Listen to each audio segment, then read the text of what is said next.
Paranormal survivor, jailhouse shot, interview with Sandy Boyd. Take one, marker.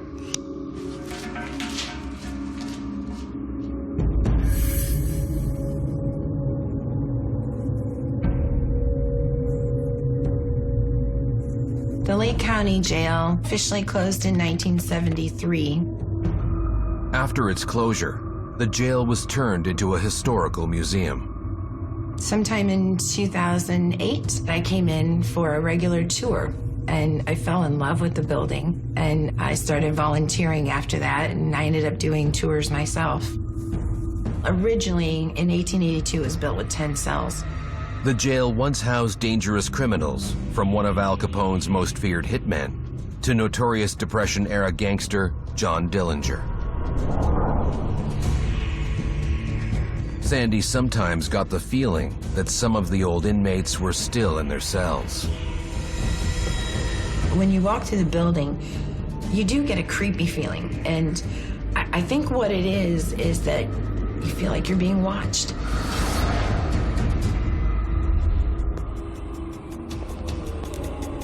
You hear footsteps, and at first you're not sure where they're coming from. It sounds like hard-soled men's shoes walking across the floor, and the first thing your imagination wants to do is picture a guard doing his guard walk.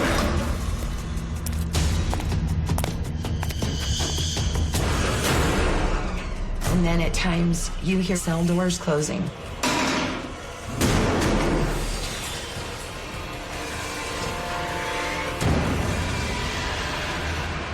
Jails are very common places to be haunted by spirits because of the fact that there's a lot of negative energy. There's a lot of depression, there's a lot of aggression, there's a lot of anger, and all of those things manifest in some way. They manifest in energy, and that energy can become trapped in that environment.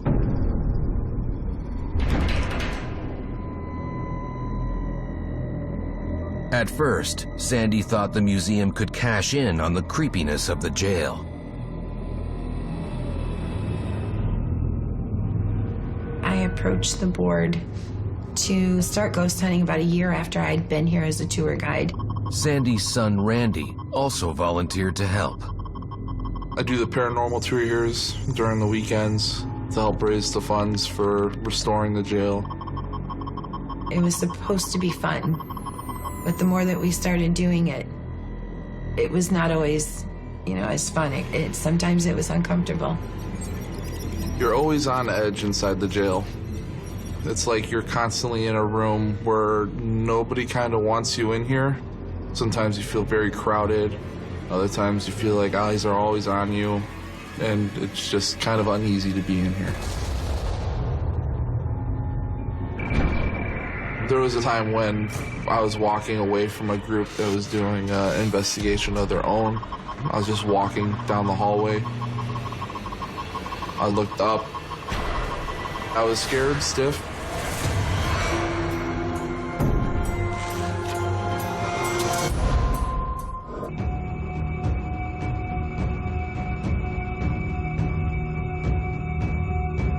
Sandy Boyd and her son worked as tour guides at an old jailhouse museum, but strange activity plagued the building, and it didn't take long for the spirits in the prison to make their presence known.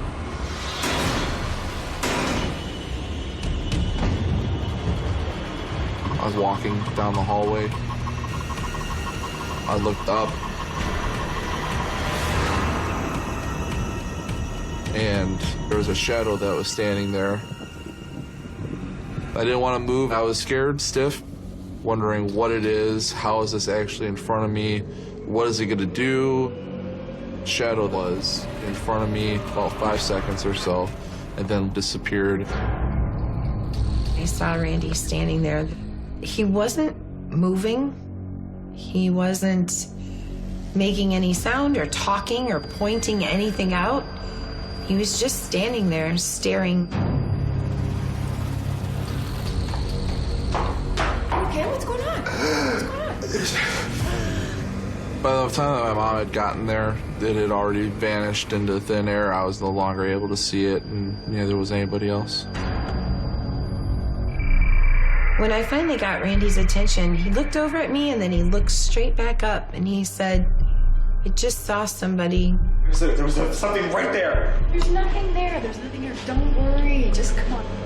We went and got the voice recorder and we thought, if there is somebody there that wants to talk. Is there anyone here that wants to talk to us? Anyone? Anyone that wants to speak to us? We just started asking some questions out loud. Are you a male? Are you female? Are you an inmate? Are you a guard? Is there something you need to tell us? Anyone here that wants to speak with us? We played back what we had recorded and we listened back to all of our questions. We heard a man's voice, loud and clear.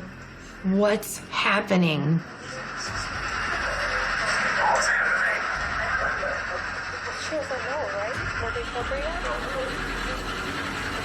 You can clearly hear somebody in the background saying, "What's happening?" Sounded confused. He sounded scared. It was terrifying to hear a man's voice like that. It makes you feel as if there's a lot that you don't know about that's going on in a building that you go into every day. Despite their encounters, Sandy and Randy continued with their ghost tours. We had begun doing a haunted house for a fundraiser in the jail. We invested money into, decorating the jail.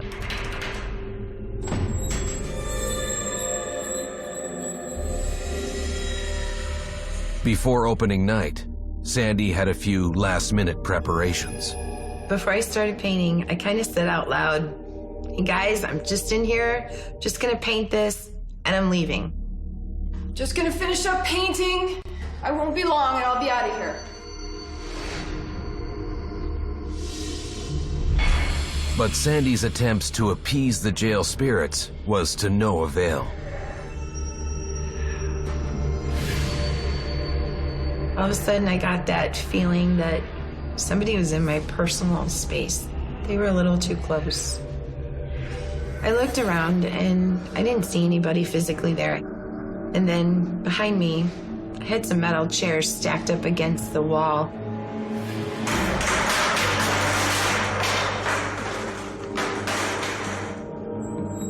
One slammed down to the floor directly behind me. It wasn't like it had just slid down the wall. It was thrown to the floor with some force.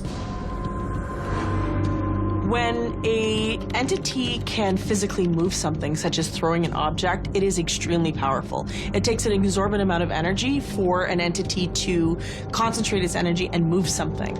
They're trying to get your attention. They're trying to either warn you to be careful or warn you to get out. It's not always evil, but they are trying to get your attention. I happened to kind of turn.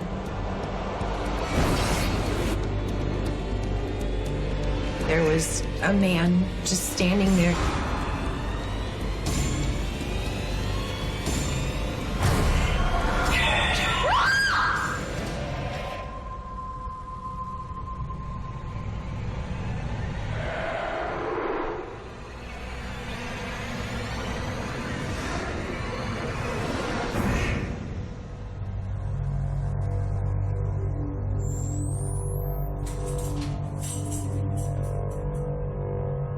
Afraid of what might happen next, Sandy and her son Randy reached out for professional help.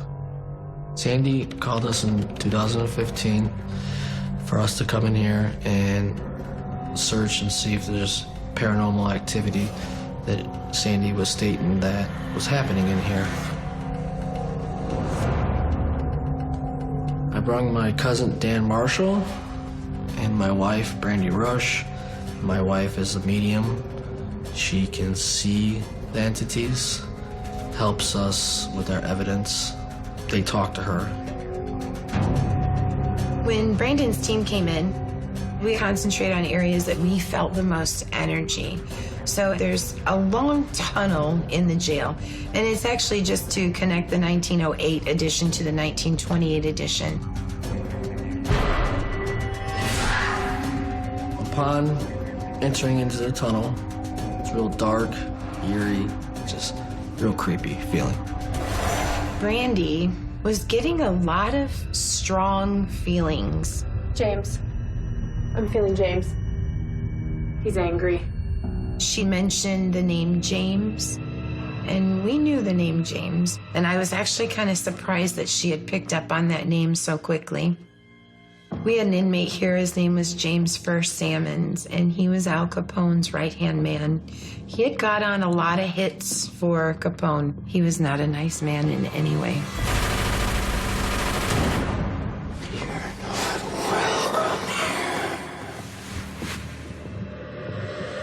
He came towards her very negative.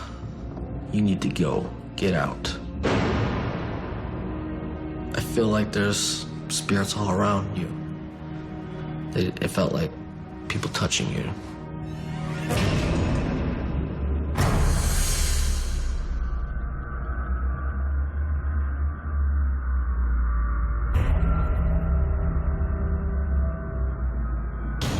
I felt a cold hand grab my arm real tight. You guys feel me? And at that time, I turned around to ask my cousin, "Did you grab me?" He says, "No."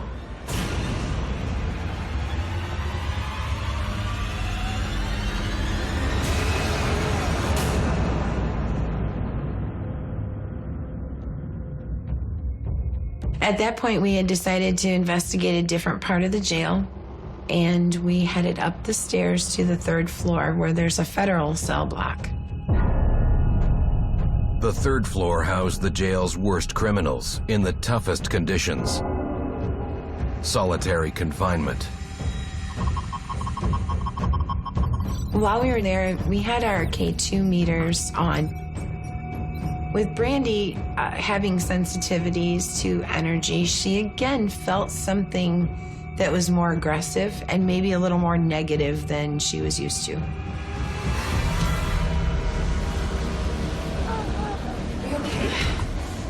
My fear for Brandy was that she had made this connection with James, a hitman for Al Capone. It's when she had first came in.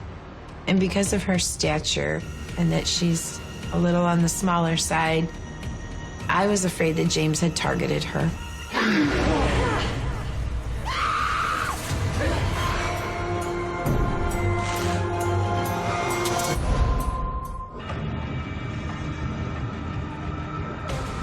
When Jailhouse Museum tour guide Sandy Boyd was tormented by a ghostly apparition, she called in paranormal investigators. Now, they were being attacked by the spirits of previous prisoners.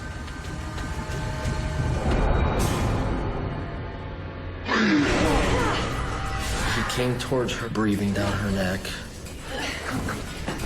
My wife, I felt like somebody pinched her in the back. Started feeling kind of warm back there. Looked up her shirt. She had a scratch, but it was a weird kind of scratch. It was shaped like a cross. She felt it was James, said for us to leave. And Brandon's wife wasn't the only one to experience disturbing paranormal activity. And my cousin Dan, he started feeling like he was real hot, sweaty, dizzy, felt like he was gonna throw up. I almost had to hold him because he was gonna fall down. Dude, we gotta go. We gotta go.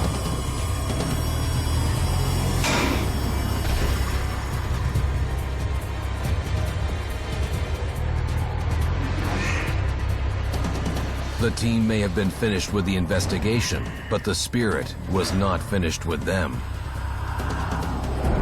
When I started walking down the guard range on the 2nd floor, I walked up on a 6-foot shadow, but it darted around the other corner. My cousin Dan seen it running at him. Dan, you all right? He was really scared because it came running towards him and went right through his body. And that's when he started screaming, and I came running over there. And he says, "I feel real hot on my back. Something going on, you know?" I lift up his shirt. You see a bright scratch all the way down from his neck, halfway down his back. Let's go. Come on.